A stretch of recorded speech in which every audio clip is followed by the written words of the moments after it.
Perkenalkan, nama saya Rifka Fadilah, NIM 19060026, Prodi Ekonomi Pembangunan dari Fakultas Ekonomi Universitas Negeri Padang. Dosen pembimbing akademik Ibu Yeniwati, SE, ME.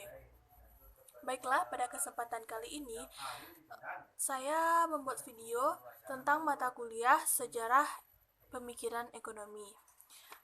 Di sini ada 4 materi yang akan saya jelaskan. Yang pertama, pemikiran-pemikiran ekonomi zaman Yunani kuno. Yang kedua, pemikiran kaum skolastik. Yang ketiga, era merkantilisme. Dan yang terakhir yaitu mazhab fisiokratis. Baiklah, saya akan menjelaskan materi yang pertama, yaitu tentang pemikiran-pemikiran ekonomi zaman Yunani kuno. Yang sama seperti kita ketahui, ekonomi berasal dari penggabungan dua suku kata Yunani, yaitu oikos dan nomos, yang berarti pengaturan atau pengelolaan rumah tangga. Istilah tersebut pertama kali digunakan oleh Xenophon, yang merupakan salah seorang filsuf Yunani. Ada 3 tokoh yang mengemukakan pemikiran ekonomi pada zaman Yunani kuno, yaitu yang pertama, pemikiran Plato. Buku Respublika yang ditulis oleh Plato pada tahun 427 sampai 347 Masehi menunjukkan bahwa pada masa Yunani kuno sudah terdapat teori dan pemikiran tentang uang, bunga, jasa, dan tenaga kerja dari perbudakan dan perdagangan. Sayangnya, pembahasan masalah-masalah ekonomi di era Pluto tersebut tidak dilakukan secara khusus. Tetapi, sejalan dengan pemikiran tentang bentuk suatu masyarakat yang sempurna atau sebuah utopia. Teori Plato yang dianggap masih relevan dengan keadaan sekarang adalah pendapatnya tentang fungsi uang dalam bukunya Politika. Plato menjelaskan bahwa selain sebagai alat tukar, uang juga berfungsi sebagai alat pengukur nilai dan alat untuk menimbun kekayaan. Yang kedua yaitu pemikiran Aristoteles. Plato mempunyai beberapa murid, salah satunya yang paling terkenal adalah Aristoteles. Pemikiran Aristoteles tentang ekonomi jauh lebih maju dibandingkan dengan gurunya sendiri. Karena Aristoteles adalah orang pertama yang melihat bahwa ekonomi yang merupakan suatu barang tersendiri, yang pembahasannya harus dipisahkan dengan bidang-bidang lain. Aristoteles juga merupakan orang pertama yang meletakkan dasar tentang teori nilai dan harga. Kontribusi Aristoteles yang paling besar terhadap ilmu ekonomi ialah pemikiran tentang pertukaran barang atau exchange of commodity dan kegunaan uang dalam pertukaran barang tersebut. Menurutnya, kebutuhan manusia tidak terlalu banyak, tetapi keinginan relatif tanpa batas. Aristoteles membedakan ada 2 proses ekonomi, yaitu kegunaan dan keuntungan. Lebih spesifiknya lagi, Aristoteles membedakannya menjadi 2. Yang pertama, oseonomia. Oseonomia atau ilmu ekonomi didefinisikan Aristoteles sebagai the art of household management, the administration of one patrimony, the careful husbanding of resource. Yang kedua, kremastitik. Kremastitik mengimplementasikan penggunaan sumber daya yang bermanfaat. Dalam krematistik, berdagang adalah aktivitas ekonomi yang tidak didorong oleh motif kegunaan melainkan oleh laba. Aristoteles setuju dengan oesonomia tetapi tidak setuju dengan krematik. Secara tegas, ia menyatakan tidak suka pada pedagang-pedagang yang datang ke kota-kota, mengeksploitasi petani-petani miskin ke desa-desa. Pemikiran Aristoteles ini jelas berbeda dengan konsep ekonomi yang dikemukakan oleh Adam Smith, bahwa motif utama yang mendorong orang untuk bertindak adalah keuntungan, bukan kegunaan. Pertukaran barang dalam bentuk barter bertujuan untuk memenuhi kebutuhan alam. Sebab tidak ada laba ekonomi yang diperoleh dari pertukaran barang dengan barang. Akan tetapi, pertukaran yang menggunakan uang untuk memperoleh laba dikecam oleh Aristoteles. Yang ketiga, pemikiran Xenophon.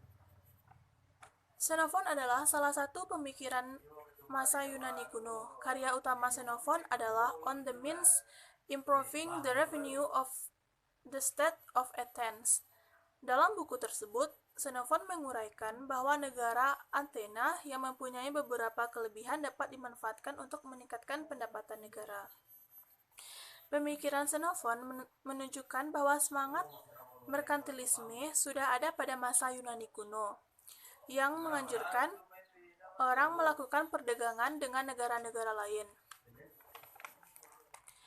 Materi yang kedua, di sini saya akan menjelaskan tentang pemikiran kaum skolastik. Istilah skolastik adalah sifat yang berasal dari kata school yang berarti sekolah. Jadi, skolastik berarti aliran atau kaitannya dengan sekolah. Perkataan skolastik merupakan corak khas dari sejarah filsafat abad pertengahan. Pemikiran kaum skolastik menekankan pada kuatnya hubungan ekonomi dengan masalah etika, serta besarnya perhatian pada masalah keadilan.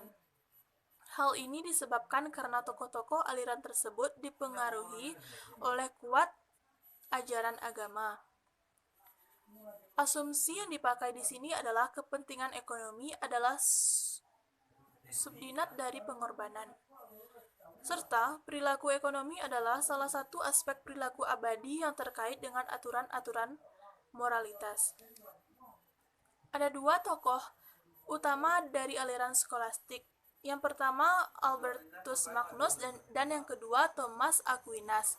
Menurut Albertus Magnus, seorang filsuf religius dari Jerman, salah satu pandangannya yang terkenal ialah pemikirannya tentang harga yang penting dan pantas, yaitu harga yang sama besarnya dan biaya-biaya dan tenaga kerja yang dikorbankan untuk menciptakan barang tersebut. Tokoh yang kedua yaitu Thomas Aquinas. Ia adalah seorang teolog dan filsuf dari Italia. Dengan latar belakang ini, tidak heran kalau dia sangat mengutuk bunga dan memvonisnya sebagai riba. Ia menjelaskan bahwa memungut bunga dari uang yang dipinjamkan adalah tidak adil, sebab ini sama artinya dengan menjual suatu yang tidak ada. Pandangan Aristoteles dan pandangan Thomas Aquinas di atas saat ini tidak dipakai lagi. Hal itu karena pada masa sekarang, uang selain sebagai alat tukar juga bisa dijadikan sebagai usaha dan menginvestasikannya pada usaha yang menguntungkan. Baiklah, pada materi yang ketiga yaitu era merkantilisme. Merkantilisme adalah praktik dan teori ekonomi yang dominan di Eropa abad 16 ke abad ke-18 yang dipromosikan lewat peraturan ekonomi pemerintahan suatu negara untuk tujuan menambah kekuasaan negara dengan mengorbankan kekuatan nasional. Saingannya ini adalah mitra dari politik ekonomi absolutisme atau monarki absolut. Merkantilisme termasuk kebijakan ekonomi nasional yang bertujuan untuk mengumpulkan cadangan moneter melalui keseimbangan.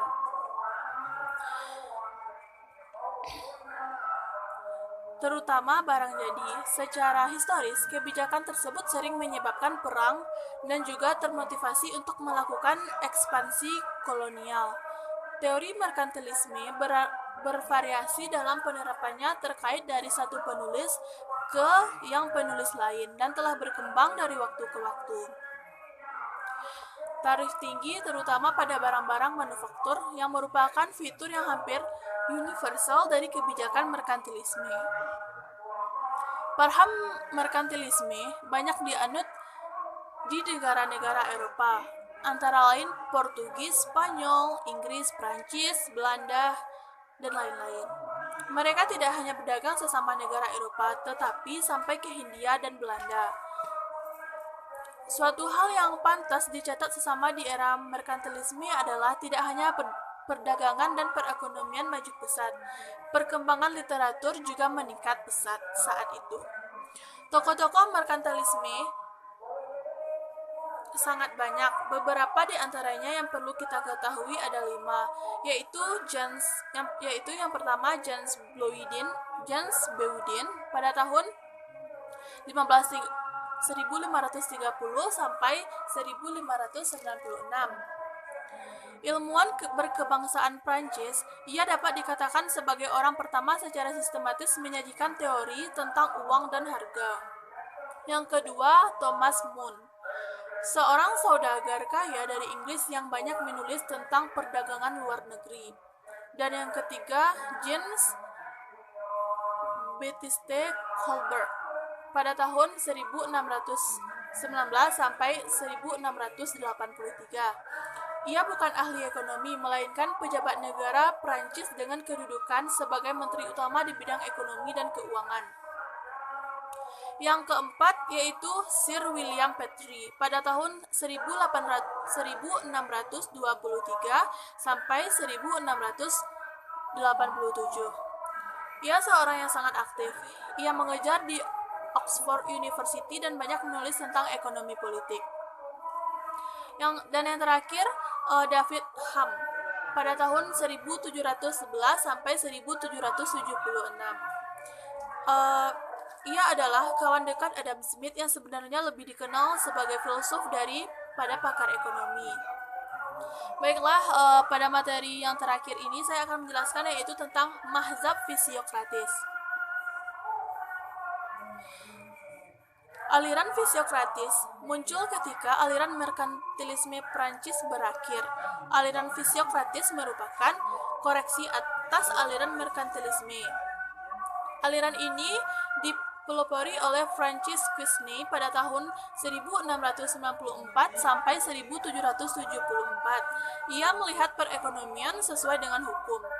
Pokok-pokok pikiran dari aliran fisiokratis adalah sebagai berikut. 1. Sumber kemakmuran adalah alam. 2. Kelas yang paling produktif adalah para petani. Dan yang ketiga, slogannya adalah Laissez faire passer, le monde va de lui-même. Artinya, jangan campur tangan, alam semesta sendiri dapat mengatur dirinya sendiri. Tokoh utama pada aliran fisiokratis adalah Francis Quesnay yang pada tahun 1694 sampai 1774. Sebetulnya profesi awal Quesnay adalah sebagai dokter dan sangat ahli dalam ilmu bedah. Pada tahun 1758, Quesnay menulis buku tentang tabel ekonomik dengan latar belakang seorang dokter. Tidak heran kalau dalam buku tersebut Quesnay menggambarkan sistem perekonomian suatu negara seperti baiknya kehidupan biologis tubuh manusia. Quesnay membagi masyarakat ke dalam 4 golongan, yaitu yang pertama kelas masyarakat produktif, yaitu tentang orang yang aktif mengelola tanah seperti pertanian dan pertambangan. Yang kedua, kelas tuan tanah. Yang ketiga, kelas yang tidak produktif atau steril, terdiri dari saudagar dan pengrajin. Yang terakhir, kelas masyarakat buruh atau labor yang menerima upah dan gaji dan tenaga kerjanya. Bagi Quesnay, hukum ekonomi yang bertujuan dengan hukum alam ini menjadi alam. Dalam hal ini, tanah sebagai satu-satunya sumber kemakmuran masyarakat, termasuk pula di dalamnya kegiatan pertanian, peternakan, dan pertambangan. Dibandingkan dengan pemikiran-pemikiran ekonomi yang sudah disebutkan terdahulu, pemikiran Quesnay jauh lebih maju bagi Anda yang cukup jeli, karena akan terlihat bahwa tidak ada pemikiran-pemikiran dari kaum fisiokrat ini. Kita sudah menggunakan istilah mazhab, bukan pemikir atau pandangan sebagaimana digunakan untuk pemikir-pemikir terdahulu. Baiklah, sekian materi yang saya jelaskan pada kesempatan ini. Kalau ada kata-kata saya yang salah, saya mohon maaf. Assalamualaikum warahmatullahi wabarakatuh.